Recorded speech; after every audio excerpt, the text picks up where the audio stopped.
اللہ الرحمن الرحیم۔ السلام علیکم ورحمۃ اللہ وبرکاتہ۔ پیارے دوستو، ایک ایسا عذاب جس نے 3 بڑے شہروں کو نیست و نابود کر دیا، اس عذاب کے دوران ایسا کیا ہوا کہ ایک عورت پتھر کے مجسمے میں تبدیل ہو گئی؟ وہ عورت کون تھی اور اس نے ایسا کیا گناہ کیا تھا کہ قیامت تک کے لیے لوگوں کے لیے عبرت کا نشان بن گئی؟ اس ویڈیو میں ہم حضرت لوط کی بیوی کے پتھر بننے کے عبرت ناک واقعے کو جانیں گے۔ قوم لوط تاریخ کی ایک ایسی قوم ہے جنہوں نے گناہ کا ایک نیا طریقہ ایجاد کیا تھا، یعنی اس قوم کے مرد مردوں سے بدفعلی کرتے تھے اور اپنی خواہش پوری کرتے، لہٰذا اللہ تعالیٰ نے انہیں اس گناہ عظیم کو چھوڑ کر صحیح راہ پر لانے کے لیے اپنے پیغمبر حضرت لوط علیہ السلام کو ان علاقوں میں مبعوث فرمایا، جسے تاریخ میں شہر صدوم کہا جاتا ہے۔ حضرت لوط نے اپنی قوم کو اللہ کے عذاب سے ڈرایا اور بہت سمجھایا کہ یہ بدفعلی ایک عظیم گناہ ہے۔ اللہ نے تمہارے لیے عورتوں کو پیدا فرمایا ہے، لہٰذا اپنی خواہشات کو حلال طریقے سے پوری کرو اور اس گندگی سے توبہ کر لو۔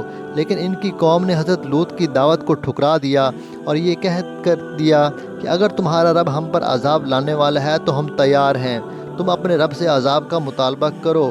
لہٰذا عنقریب اللہ کا عذاب ان پر قہر بن کر نازل ہونے والا تھا کہ اللہ نے 3 فرشتے انسانی شکل میں صدوم شہر کی طرف روانہ کیے، جو حضرت لوط علیہ السلام کے گھر آئے اور یہ درخواست کی کہ ہم مسافر ہیں اور آج رات آپ کے گھر ٹھہرنا چاہتے ہیں۔ حضرت لوط پریشان ہوئے، کیونکہ اگر ان مسافروں کو صدوم کا کوئی شخص دیکھ لیتا تو وہ ان خوبصورت نوجوانوں کو پکڑ لیتا، کیونکہ یہ بدکار قوم صدوم سے گزرنے والی مسافروں کو بھی نہیں چھوڑتی تھی، اور اگر کوئی راہگیر اس علاقے سے گزرتا تو وہ انہیں پکڑ کر ان سے جبراً بدفعلی کیا کرتے تھے۔ لوط علیہ السلام جانتے تھے کہ ان مہمانوں کو صدوم کے لوگوں سے بچانا بہت مشکل ہے، اس کے باوجود آپ نے ان نوجوانوں کو اپنے گھر میں پناہ دے دی۔ حضرت لوط کی بیوی نے جب دیکھا کہ گھر میں خوبصورت نوجوان مہمان بن کر ٹھہرے ہیں تو اس کے دل میں یہ شرارت سوجی کہ کیوں نہ میں صدوم کے لوگوں کو جا کر خبر دے دوں کہ لوط کے گھر میں خوبصورت لڑکے آئے ہوئے ہیں، اور پھر وہ لوگ انہیں پکڑ لیں۔ دراصل حضرت لوط کی بیوی اب تک آپ پر ایمان نہ لائی تھی، وہ کافر و منافق تھی اور اپنی قوم میں ہونے والے تمام تر برے کاموں کی حمایت کرتی تھی۔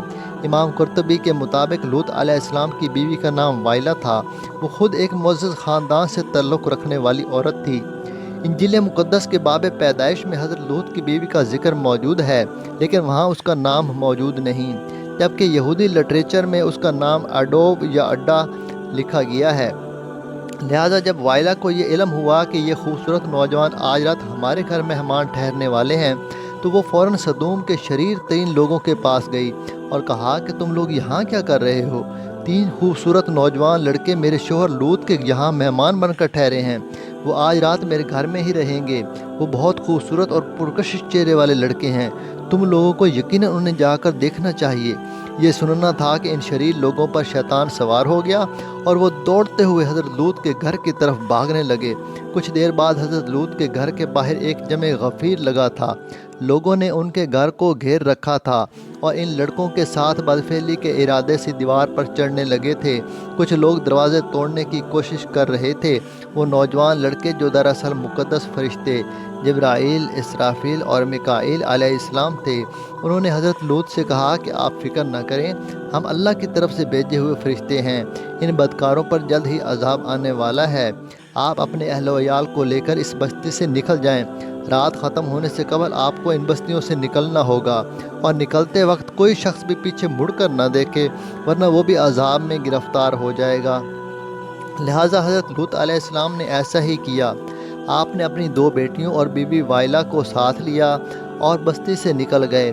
آسمان سرخ ہو رہا تھا، آسمان سے پتھر برس رہے تھے، ایسی گرج کی خوفناک آواز آ رہی تھی کہ ہر مخلوق کانپ رہی تھی۔ اس دوران حضرت لوط اپنی بیوی بیٹیوں اور ان فرشتوں کے ساتھ جلدی جلدی قدم بڑھا رہے تھے، اور چلتے وقت ان کی نظریں غضب الہی کے ڈر سے نیچے جھکی ہوئی تھیں۔ اچانک آگ کا ایک بڑا پتھر صدوم شہر کے بیچوں بیچ گرا، جس سے بہت خوفناک آواز آئی۔ لہٰذا حضرت لوط کی منافق بیوی وائلہ، جو اپنی قوم کے بدکاروں سے محبت رکھتی تھی، اس نے پیچھے مڑ کر دیکھا اور کہا، ہائے رے میری قوم! اس پر اللہ کے عذاب کا ایک پتھر اس کے اوپر گر پڑا اور وہ بھی ہلاک ہو کر اسی جگہ بت بن گئی۔ آخر لوط علیہ السلام کی بیوی وائلہ نے پیچھے مڑ کر کیوں دیکھا تھا؟ ایسی کیا چیز تھی جو اسے پیچھے مڑنے پر مجبور کر رہی تھی؟